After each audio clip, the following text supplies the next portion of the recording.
ರಾಜ್ಯದ ನಮ್ಮ ಪಕ್ಷದ ಅಧ್ಯಕ್ಷರು, ಯುವಕ ಮಿತ್ರರು ಆಗಿರ್ತಕ್ಕಂಥ ಸನ್ಮಾನ್ಯ ವಿಜಯೇಂದ್ರ ಅವರೇ, ಈ ಕಾರ್ಯಕ್ರಮದಲ್ಲಿ ಭಾಗಿಗಳಾಗಿ ನಮ್ಮೆಲ್ಲರಿಗೂ ಮಾರ್ಗದರ್ಶನವನ್ನು ನೀಡಲು ಬಂದಿರತಕ್ಕಂಥ ರಾಜ್ಯದ ಮಾಜಿ ಮುಖ್ಯಮಂತ್ರಿಗಳು, ಕೇಂದ್ರದ ಸಂಸದೀಯ ಮಂಡಳಿಯ ಸದಸ್ಯರು, ನಮ್ಮೆಲ್ಲರ ನಾಯಕರಾದ ಸನ್ಮಾನ್ಯ BS ಯಡಿಯೂರಪ್ಪನವರೇ, ರಾಜ್ಯದ ಮತ್ತೊಬ್ಬ ಮಾಜಿ ಮುಖ್ಯಮಂತ್ರಿಗಳು, ಕೇಂದ್ರದ ಸಚಿವರು NDA ಒಂದಾಗಲಿ ಅಂತ ಹೇಳಿ ರಾಜ್ಯದಲ್ಲಿ ಮತ್ತೊಮ್ಮೆ ಎರಡು ಶಕ್ತಿಗಳು ಒಂದಾಗೋದಕ್ಕೆ ಕಾರಣರಾಗಿರತಕ್ಕಂಥ ಸನ್ಮಾನ್ಯ ಕೇಂದ್ರದ ಸಚಿವರು, ನಮ್ಮೆಲ್ಲರ ಮತ್ತೊಬ್ಬ ಹಿರಿಯ ನಾಯಕರು ಆದ ಸನ್ಮಾನ್ಯ HD ಕುಮಾರಸ್ವಾಮಿ ಅವರೇ, ನಮ್ಮ ಪಕ್ಷದ ನೇತಾರರು, ಕೇಂದ್ರದ ಸಚಿವರು, ಪ್ರಚಲಿತ ಸಮಸ್ಯೆಗಳ ಬಗ್ಗೆ ರಾಷ್ಟ್ರಕ್ಕೆ ತಮ್ಮದೇ ಆದಂಥ ದೃಷ್ಟಿಕೋನವನ್ನು ನೀಡ್ತಾ ಬಂದಿರತಕ್ಕಂಥ, ರಾಷ್ಟ್ರದ ಸರ್ವಾಂಗೀಣ ಅಭಿವೃದ್ಧಿಯಲ್ಲಿ ಕರ್ನಾಟಕವನ್ನು ಕೊಂಡೊಯ್ಯಲು ಪ್ರಯತ್ನ ಮಾಡ್ತಾ ಇರತಕ್ಕಂಥ ಕೇಂದ್ರದ ಸಚಿವರು, ಹಿರಿಯರು, ನಮ್ಮೆಲ್ಲರ ಮತ್ತೊಬ್ಬ ನಾಯಕರಾದ ಸನ್ಮಾನ್ಯ ಪ್ರಹ್ಲಾದ್ ಜೋಶಿ ಸಾಹೇಬ್ರವರೇ, ಇದೀಗ ನಮ್ಮನ್ನೆಲ್ಲ ಉದ್ದೇಶಿಸಿ ಮಾತನಾಡಿದಂಥ ನನ್ನ ಸಹೋದರಿ ಕೇಂದ್ರ ಸಚಿವರಾದ ಕುಮಾರಿ ಶೋಭಾ ಕರಂದ್ಲಾಜೆ ಅವರೇ, ಮಾಜಿ ಮುಖ್ಯಮಂತ್ರಿಗಳು,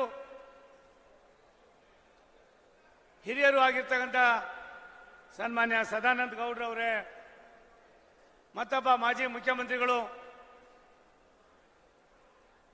ನೂತನವಾಗಿ ನಮ್ಮ ಜೊತೆಯಲ್ಲಿ ಸಂಸತ್ತಿಗೆ ಪ್ರವೇಶ ಮಾಡಿರ್ತಕ್ಕಂಥ ನನ್ನ ಆತ್ಮೀಯ ಸನ್ಮಿತ್ರರು ಆಗಿರ್ತಕ್ಕಂಥ ಬಸವರಾಜ ಬೊಮ್ಮಾಯಿ ಅವರೇ, ವಿರೋಧ ಪಕ್ಷದ ನಾಯಕರು, ರಾಜ್ಯದಲ್ಲಿ ಸಿದ್ದರಾಮಯ್ಯನವರ ಸರ್ಕಾರದ ಒಂಕು ಡಗ್ಗುಗಳನ್ನು ಸಾಮಾನ್ಯ ಜನರಿಗೆ ತಲುಪಿಸಿ ಈ ಸರ್ಕಾರದ ಕಾರ್ಯವೈಖರಿಯಲ್ಲಿ ಇರ್ತಕ್ಕಂಥ ಅನೇಕ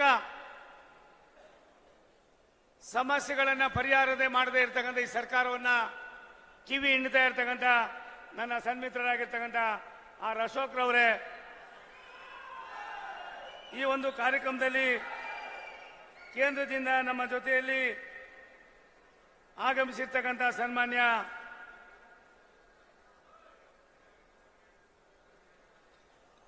ಸುಧಾಕರ್ ರೆಡ್ಡಿ ಅವರೇ, ವೇದಿಕೆ ಮೇಲಿರ್ತಕ್ಕಂಥ ಹಿರಿಯರಾಗಿರ್ತಕ್ಕಂಥ GT ದೇವೇಗೌಡರವರೇ, ಕಾರಜೋಳರವರೇ, ಎಲ್ಲ ನೂತನ ಸಂಸತ್ತಿನ ಎಲ್ಲ ನನ್ನ ಸಹೋದರ ಹಿರಿಯರುಗಳೇ, ವಿಧಾನಸಭಾ ವಿಧಾನ ಪರಿಷತ್ತಿನ ಸದಸ್ಯರೇ, ಮಾಜಿ ವಿಧಾನಸಭೆ ವಿಧಾನ ಪರಿಷತ್ತಿನ ಸದಸ್ಯರೇ, ಮಾಜಿ ಮಂತ್ರಿಗಳೇ, ನಮ್ಮ ಪಕ್ಷದ ಎಲ್ಲ ವಿವಿಧ ಘಟಕಗಳ ಪದಾಧಿಕಾರಿಗಳೇ, ರಾಜ್ಯದ ಮೂಲೆ ಮೂಲೆಗಳಿಂದ ಬಂದಿರತಕ್ಕಂಥ BJP ಮತ್ತು JDSನ ಎಲ್ಲ ನಾಯಕರುಗಳೇ, ಹಿರಿಯರೇ, ತಾಯಂದಿರೇ, ಮಾಧ್ಯಮದ ಸನ್ಮಿತ್ರರೇ, ನನಗೆ ಮೊದಲೇ ಕರೆದ್ರು ವಿಜಯೇಂದ್ರ ಅವರು ನೀವು ಮಾತನಾಡಿ ಅಂತ. ನಾನಿಲ್ಲಪ್ಪ, ಮಾತನಾಡೋ ಅವಶ್ಯಕತೆ ಬೇಡ, ಮತ್ತೆ ಇನ್ನೊಂದು 2-3 ಸಭೆ ಆದಮೇಲೆ ನಾನು ಮಾತನಾಡ್ತೀನಿ ಅನ್ನೋ ಮಾತನ್ನು ಹೇಳಿದ್ದೆ. ನಿಮ್ಮನ್ನ ಹೆಸರನ್ನು ಹಾಕಿದ್ದೀವಿ, ನೀವು ಮಾತಾಡಲೇಬೇಕು ಅನ್ನುವ ಸೂಚನೆಯನ್ನು ಕೊಟ್ಟಿದ್ರ ಮೇರೆಗೆ 19 ಜನ ಏನಿವತ್ತು ನಾವು ಗೆದ್ದಿದ್ದೇವೆ. ಮೊದಲನೇ ಹಂತದಲ್ಲಿ 14ರಲ್ಲಿ 12, ಎರಡನೇ ಹಂತದಲ್ಲಿ 14ರಲ್ಲಿ 7. ಇದಕ್ಕೆ BJP ಎಷ್ಟು ಮಟ್ಟಿಗೆ ನಮಗೆ ದೊಡ್ಡ ಕೊಡುಗೆಯನ್ನು ನೀಡ್ತೋ ಅಷ್ಟಾ ದೊಡ್ಡ ಕೊಡುಗೆಯನ್ನ ಜನತಾದಳದ ನಮ್ಮೆಲ್ಲರ ನೆಚ್ಚಿನ ನಾಯಕರಾದ ಸನ್ಮಾನ್ಯ ದೇವೇಗೌಡರವರು, ಸನ್ಮಾನ್ಯ ಕುಮಾರಸ್ವಾಮಿ ಅವರು ಕೂಡ ಕೊಟ್ಟಿದ್ದಾರೆ ಅನ್ನುವ ಸಂತೋಷದ ಮಾತನ್ನ ಈ ಸಂದರ್ಭದಲ್ಲಿ ಹೇಳೋದಕ್ಕೆ ಇಚ್ಛೆ ಪಡ್ತೀನಿ. ಬಂಧುಗಳೇ, ತುಮಕೂರು ನನ್ನ ಆರಾಧ್ಯ ದೈವ, ನಡೆದಾಡುವ ದೇವರು ಪರಮ ಪೂಜ್ಯ ಸಿದ್ಧಗಂಗಾ ಶ್ರೀಗಳವರ ಕೃಪಾಶೀರ್ವಾದ, ಪರಮ ಪೂಜ್ಯ ಆದಿಚುಂಚನಗಿರಿಯ ಡಾಕ್ಟರ್ ಬಾಲಗಂಗಾಧರನಾಥ ಮಹಾಸ್ವಾಮಿಗಳವರ ಕೃಪಾಶೀರ್ವಾದ, ಎರಡು ಕಡೆಯಲ್ಲಿ ಸೋತಂತ ಅವರನ್ನ ನಮ್ಮ ರಾಷ್ಟ್ರೀಯ ನಾಯಕರು ನನ್ನನ್ನು ಗುರುತಿಸಿ ಮತ್ತೆ ಎಲ್ಲ ಒಂದು ಕಡೆ ತುಮಕೂರಿನ ಚುನಾವಣೆಗೆ ನಿಲ್ಲು ಅಂತ ಹೇಳಿದಾಗ ನಮ್ಮ ಪಕ್ಷ ಯಾವ ರೀತಿ ಶಕ್ತಿ ಕೊಡ್ತೋ ಅದೇ ರೀತಿಯಾಗಿ ಜನತಾದಳದ ನಾಯಕರುಗಳು, ವಿಶೇಷವಾಗಿ ಕುಮಾರಸ್ವಾಮಿ ಅವರು, ಸನ್ಮಾನ್ಯ ದೇವೇಗೌಡರವರು ನನ್ನ ಕ್ಷೇತ್ರಕ್ಕೆ 5 ಬಾರಿ ಬಂದು ಪ್ರಾಯಶಃ ನನ್ನ ಗೆಲುವಿನಲ್ಲಿ JDS-ನವರ ಪಾತ್ರವೂ ಕೂಡ ತುಂಬಾ ಇದೆ ಅನ್ನೋದನ್ನ ನಾನು ಅವರಿಗೆ ಅಭಿನಂದನೆಯನ್ನ ಕೃತಜ್ಞತೆಯನ್ನ ನಮ್ಮ ಪಕ್ಷದವ್ರಿಗೆ ಯಾವ ರೀತಿ ಕೊಡೋದು ಅದೇ ಕೊಡೋದಕ್ಕೆ ಇಚ್ಛೆ ಪಡ್ತೀನಿ. ಬಂಧುಗಳೇ, ಈ ಮಾತನ್ನ ಯಾಕೆ ಹೇಳ್ತಾ ಇದ್ದೀನಿ ಅಂದ್ರೆ, ರಾಜ್ಯ ಸರ್ಕಾರ, ಈ ಸರ್ಕಾರದ ಕಾರ್ಯವೈಖರಿ, ಇವತ್ತಿನ ಒಂದು ವರ್ಷದಲ್ಲಿ ಈ ಸರ್ಕಾರ ನಡ್ಕೊಳ್ತಾ ಇರ್ತಕ್ಕಂಥ ರೀತಿ ನೀತಿಗಳು ಯಾವುದೇ ಹಿಂದೆ ಹೇಳಿದ್ರು. ನಮ್ಮ ಸಹೋದರ ಅಶೋಕ್ ಅವರು ಮಾತನಾಡ್ತಾ ಒಂದೆರಡು ವಿಚಾರಗಳನ್ನ ತುಂಬಾ ಚೆನ್ನಾಗಿ ಹೇಳಿದ್ರು. ಈ ಸಾರಿಯ ಲೋಕಸಭಾ ಚುನಾವಣೆಯಲ್ಲಿ 143 ವಿಧಾನಸಭಾ ಕ್ಷೇತ್ರಗಳಲ್ಲಿ JDS ಬಿಜೆಪಿ ಒಂದಾಗಿದ್ರಿಂದ ಇವತ್ತು ನಮಗೆ ಸೋಲಾಗಿರ್ಬೋದು ಕೆಲವು ಕಡೆ, ಆದ್ರೆ 143 ವಿಧಾನಸಭಾ ಕ್ಷೇತ್ರಗಳಲ್ಲಿ ಹೆಚ್ಚಿನ ಮತವನ್ನ ಕೊಟ್ಟಿರ್ತಕ್ಕಂಥ ಕೀರ್ತಿಗೆ ಎರಡೂ ಪಕ್ಷದ ಕಾರ್ಯಕರ್ತರು, ಮುಖಂಡರು, ಮತದಾರರು ಕಾರಣರಾಗಿದ್ದಾರೆ. ನಾನು ತಮ್ಮಲ್ಲಿ ವಿನಂತಿ ಮಾಡ್ತೀನಿ, ಎಂದೂ ಕೂಡ ಹೈದರಾಬಾದ್ ಕರ್ನಾಟಕ 7 ಸೀಟ್ಗೆ 5 ಸೀಟ್ಗಳನ್ನು ಕಳ್ಕೊಂಡಿರಲಿಲ್ಲ. ಎಂಥ ಸಂದರ್ಭದಲ್ಲೂ ಕೂಡ ಕೊಪ್ಪಳ ಇರ್ಬೋದು, ರಾಯಚೂರು ಇರ್ಬೋದು, ಬಳ್ಳಾರಿ ಇರ್ಬೋದು, ವಿಶೇಷವಾಗಿ ಗುಲ್ಬರ್ಗ ಇರ್ಬೋದು, ಮತ್ತೆ ಬೀದರ್ ಇರ್ಬೋದು, ಕೆಲವಾರು ನಮ್ಮ ಭಾವನೆಗಳಲ್ಲಿ ಎಲ್ಲೋ ಒಂದು ಕಡೆ ಸ್ವಲ್ಪ ಅಡವಟ್ಟಾಗಿದ್ರಿಂದ ಇವತ್ತು ನಾವು 5 ಸ್ಥಾನಗಳ ಜೊತೆಯಲ್ಲಿ ದಾವಣಗೆರೆಯನ್ನು ಕೂಡ ನಾವು ಕಳ್ಕೊಂಡಿದ್ದೇವೆ. ನಾನು ರಾಜ್ಯಾಧ್ಯಕ್ಷರು, ಯುವಕರಿದ್ದೀರಿ, ಏನಿದೆ ಯಾರು ಏನು ಅನ್ನೋದಕ್ಕಿಂತ ಬಿಟ್ಟು ಯಾರು ಕೆಲಸಕ್ಕೆ ಮಾಡ್ತಾರೋ, ಯಾರು ಪಾರ್ಟಿಗೋಸ್ಕರ ಇರ್ತಾರೋ, ಯಾರು ಯಾವ ರೀತಿ ನಡ್ಕೊಳ್ತಾರೋ ಅನ್ನೋದನ್ನ ಇನ್ನು ಮುಂದಾದ್ರೂ ಸ್ವಲ್ಪ ಕಠಿಣವಾದ ಕ್ರಮವನ್ನ ನೀವು ತೆಗೆದುಕೊಳ್ಳದೆ ಹೋದ್ರೆ ಯಾರೋ ಮಾಡಿದ ಪಾಪಕ್ಕೆ ಯಾರನ್ನೋ ಗುರಿ ಮಾಡ್ತಕ್ಕಂಥದಕ್ಕೆ ಅವಕಾಶವನ್ನು ಕೊಡಬೇಡಿ ಅನ್ನುವ ಮನವಿಯನ್ನ ಈ ಸಂದರ್ಭದಲ್ಲಿ ನಾನು ಮಾಡೋದಕ್ಕೆ ಇಚ್ಛೆ ಪಡ್ತೀನಿ. ಬಂಧುಗಳೇ, ದಾವಣಗೆರೆ, ವಿಶೇಷವಾಗಿ ಚಿಕ್ಕೋಡಿ 7 ಸ್ಥಾನಗಳನ್ನು ನಾವು ಯಾವ ರೀತಿ ಏನಾಗಿದೆ ಅನ್ನೋದ್ರ ಬಗ್ಗೆ ಮನವರಿಕೆ ಆಗಬೇಕಾಗಿದೆ. ನೀವು ಯಾವ ರೀತಿ ಹೇಳ್ತೀರ, ಭ್ರಷ್ಟಾಚಾರ ತುಂಬಿ ತುಳುತ್ತಾ ಇದೆ ಈ ಸರ್ಕಾರ ಅಂತ ಹೇಳ್ತಾ ಇದ್ರಿ. ಸರ್ಕಾರ ಇನ್ನು 6 ತಿಂಗಳು ನಡೀತದೋ ಇಲ್ಲೋ ನನಗಂತೂ ಗೊತ್ತಿಲ್ಲ. ಅದನ್ನ ಕುಮಾರಸ್ವಾಮಿ ಸಾಹೇಬ್ರೆ ಹೇಳಬೇಕು. 2 ತಿಂಗಳು ನಡೀತದ, 3 ತಿಂಗಳು ನಡೀತದ, 1 ವರ್ಷ ನಡೀತದ ಅನ್ನೋದನ್ನ ಸನ್ಮಾನ್ಯ ಕುಮಾರಸ್ವಾಮಿ ಅವರು ಹೇಳಬೇಕಾಯ್ತದೆ. ಎರಡೂ ಪಕ್ಷಗಳು ಒಂದಾಗಿರೋದು ಕಾಂಗ್ರೆಸ್ನವರಿಗೆ ನಿದ್ರೆ ಬರ್ತಾ ಇಲ್ಲ. ಕಾಂಗ್ರೆಸ್ಸಿನವರ ಭಾವನೆಗಳನ್ನ ಎಲ್ಲ ಒಂದು ಕಡೆ ಜನ ಸೂಕ್ಷ್ಮವಾಗಿ ನೋಡ್ತಾ ಇದ್ದಾರೆ. 1 ರೂಪಾಯಿ ಪೆಟ್ರೋಲ್ ಬೆಲೆಯನ್ನು ಜಾಸ್ತಿ ಮಾಡಿದಾಗ ಅವ್ರು ನಡೆದಂತ ರೀತಿ ಇವತ್ತು ಕೇವಲ 3-3.5 ರೂಪಾಯಿ ಜಾಸ್ತಿ ಮಾಡಿ ಜನರಿಗೆ ವಂಚನೆಯನ್ನು ಮಾಡ್ತಾ ಇದ್ದಾರೆ. ನಾನು ಕಾರ್ಯಕರ್ತರಲ್ಲಿ, ಮುಖಂಡರಲ್ಲಿ ಮನವಿ ಮಾಡ್ತೀನಿ, ವೇದಿಕೆಯಲ್ಲಿ ಇರ್ತಕ್ಕಂಥ ನಮಗೆ ಒಂದು ರೀತಿಯ ಜವಾಬ್ದಾರಿ ಆದರೆ ಎಲ್ಲಾ ಜವಾಬ್ದಾರಿಯನ್ನು ನಿರ್ವಹಣೆ ಮಾಡಿ ಈ ರಾಜ್ಯದಲ್ಲಿ ಮತ್ತೊಮ್ಮೆ 19 ಸೀಟ್ಗಳನ್ನ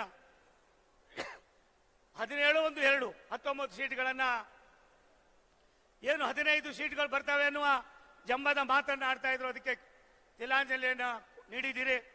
ನಾನು ತಮ್ಮಲ್ಲಿ ಮನವಿ ಮಾಡ್ತೀನಿ,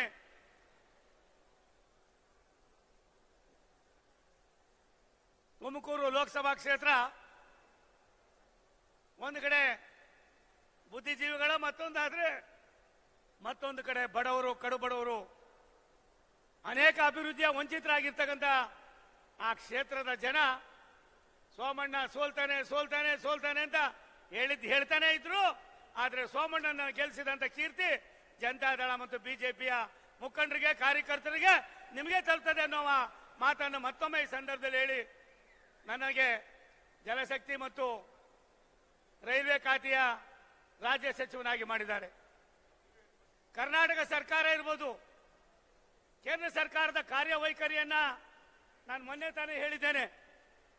6 ತಿಂಗಳು ನೀವು ಹೋಗಿ ಕುಳಿತುಕೊಂಡು ಇಲ್ಲಿಯ ಅಧಿಕಾರಿಗಳ ಕಾರ್ಯವೈಖರಿ, ಅಲ್ಲಿಯ ಅಧಿಕಾರಿಗಳ ಕಾರ್ಯವೈಖರಿ, ಸರ್ಕಾರ ಅಂದ್ರೆ ಯಾವ ರೀತಿಯಾದ ಒಡಂಬಡಿಕೆಯಲ್ಲಿ ಕೆಲಸ ಮಾಡಬೇಕಾಯ್ತದೆ, ರಾಜ್ಯಕ್ಕೆ, ರಾಷ್ಟ್ರಕ್ಕೆ ಮತ್ತೆ ದೇಶಕ್ಕೆ ಏನನ್ನ ಕೊಡಬೇಕಾಯ್ತದೆ ಅನ್ನೋದಕ್ಕೆ ತಾವು ಕೇಂದ್ರ ಸರ್ಕಾರದಲ್ಲಿ ನಡೀತಾ ಇರತಕ್ಕಂಥ 15 ದಿನದ ನನ್ನ ಅನುಭವದಲ್ಲಿ ನನಗೆ ಒಂದು ರೀತಿ ಹೆಮ್ಮೆ ಆಗಿದೆ, ಸಂತೋಷ ಆಗಿದೆ.